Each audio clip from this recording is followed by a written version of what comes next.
Across the Pacific Ocean, Japan was also trying to build an empire.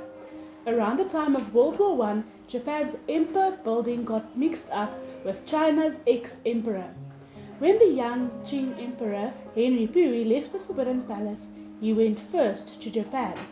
He lived in Japan for several years, hoping that the Japanese might one day help him to get his throne back. Over in China, Sun Yi-Qian was forced to hand over power to a warlord named Yuan Shikai. Sun Yi-Qian fled to the city of Canton, while Yuan Shikai took over the new Chinese government and ruled as a military dictator. To keep his power, Yuan Shikai had to fight off other war leaders. While all this fighting was going on, Japan ordered Yuan Shikai to hand over not only Manchuria, but also the nearby provinces of Shantung and Inner Mongolia.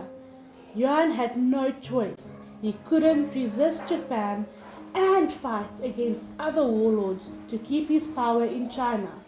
He agreed. A year later, Yuan died.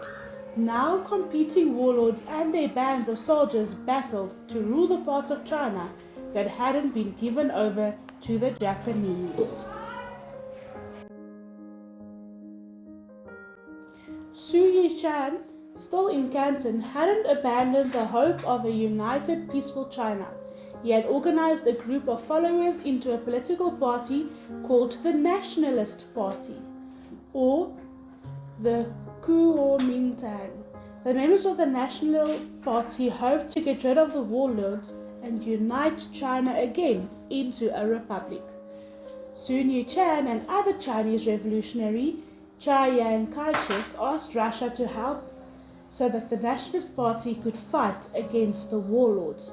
When Russia agreed, Chiang Kai-shek went to the Soviet Union to see how the Red Army worked.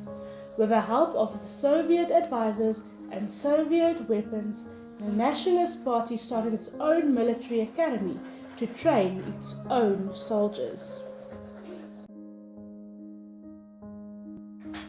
Soviet officers came to China to help prepare the new National Revolutionary Army for battle. Chiang Kai-shek, now the commander-in-chief of the National Revolutionary Army, began to plan a campaign against the warlords of the north. In 1925, Sun Yat-sen died, but his plan to unify China lived on. A year later, the National Revolutionary Army began to march north. One by one, the army defeated the warlords that lay between Canton and Beijing. By 1928, the Nationalist Party had taken control of the city of Beijing and of China's government. But further away from the capital city, in the most distant provinces of China, warlords still reigned supreme. In Japan, meanwhile, a new emperor had just ascended the throne. Hirohito was 25 years old. For the last 5 years, he had been the regent for his father, the Emperor Yoshihito.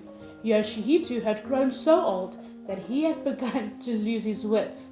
When Hirohito was 20, Yoshihito went to a solemn meeting of Japanese government leaders. The meeting was long and dull, so the old man rolled up the papers on which his royal speech was written and amused himself by peering at all the important men through it, like a telescope. At this, the leaders decided that Yoshihito was too old to rule the country. Hirohito would take control of Japan and rule in his father's name. 5 years later, in 1926, Yoshihito died and Hirohito became emperor in his own name. He was the 124th emperor of Japan, and he would rule Japan longer than any other emperor. Hirohito governed a Japan that was torn by disagreement about who really was in charge. Like many other nations, Japan now had a constitution and an elected assembly that made and passed laws. The emperor was only supposed to make decisions after his cabinet, a group of advisors, told him what the people wanted. So he wasn't really the emperor, he was just there. The cabinet made the decisions. Hirohito was an energetic, well-educated young man. Before he became emperor, he had travelled in Europe, gone fly fishing in Scotland, and visited with the King of England. He didn't want to be a figurehead, he wanted to be a real emperor. And all of his life, Hirohito had been taught that all emperors of Japan was part divine, a descendant of the sun goddess Amaterasu. Hirohito would not be content to simply sit and do as his advisors told him. Hirohito wasn't the only man who wanted to rule Japan. Japan's large army had become less and less willing to do as the government ordered. The Japanese army had already taken land away from China, occupied Korea, and seized Manchuria. It was a powerful, well-organized force, and many Japanese military officers didn't like the attitude of the Japanese assembly towards the armed forces.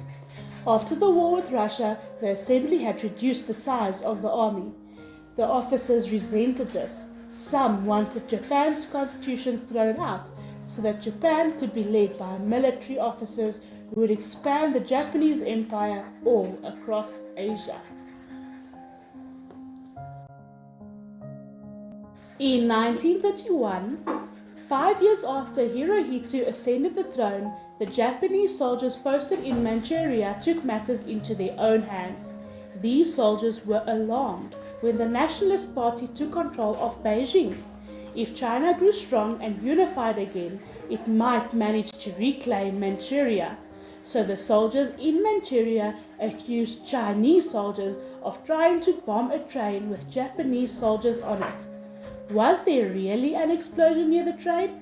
No one knows, but the train certainly arrived safely. Still, Japanese soldiers started to invade and capture Chinese towns all over Manchuria in revenge. Other Japanese soldiers marched up from Korea to help. Back in Japan, the government knew nothing about this military action. They had no idea what was going on. When the Japanese assembly did find out that the Japanese soldiers had begun a small war in Manchuria, they were powerless to stop it. The army simply ignored all of the instructions coming out of Tokyo, Japan's capital city. Next, the army found Henry Puyi and offered to smuggle him into Manchuria. There, he could become the emperor of a Japanese empire in China called Manchukuo. Puyi accepted the offer at once, so the officers put him on a ship that would take him to Manchuria. Puyi didn't know it, but the Japanese had no intention of allowing him to fall back into Chinese hands. The boat was booby-trapped. If it were attacked by the Chinese, it would explode, and Puyi would die. Fortunately, the boat reached Manchuria safely. The Japanese army immediately announced that Puyi would be the chief executive of the new country, Manchukuo. No one was particularly happy about this. The Chinese said that Manchukuo was not a real country, a fairy tale, and that Puyi was a traitor. Puyi was indignant because he had thought that he would be made emperor, and chief executive was not nearly as interesting a job. The Japanese government in Tokyo was unhappy with the army's actions, but was afraid of too much resistance. Hirohito could make an imperial decree removing the army from Manchuria, but what if the army simply refused to go? Then it would be obvious to everyone that the Japanese assembly and the emperor were helpless and they had no control over the military. So Hirohito and the Japanese government agreed to recognize Manchukuo as a legitimate country. China appealed to the League of Nations. The League of Nations, after hearing the whole story of the founding of Manchukuo, announced that Japan was at fault and should withdraw from China. Instead, Japan simply left the League of Nations.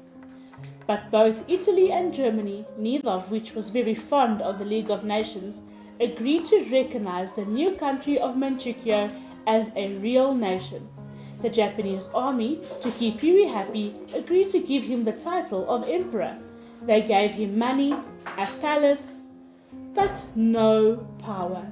They made all of his decisions for him. Manchukuo would remain under Japanese power for many years. In time, Japan would use Manchukuo as a place to build naval and army bases, and the Japanese military would grow stronger yet.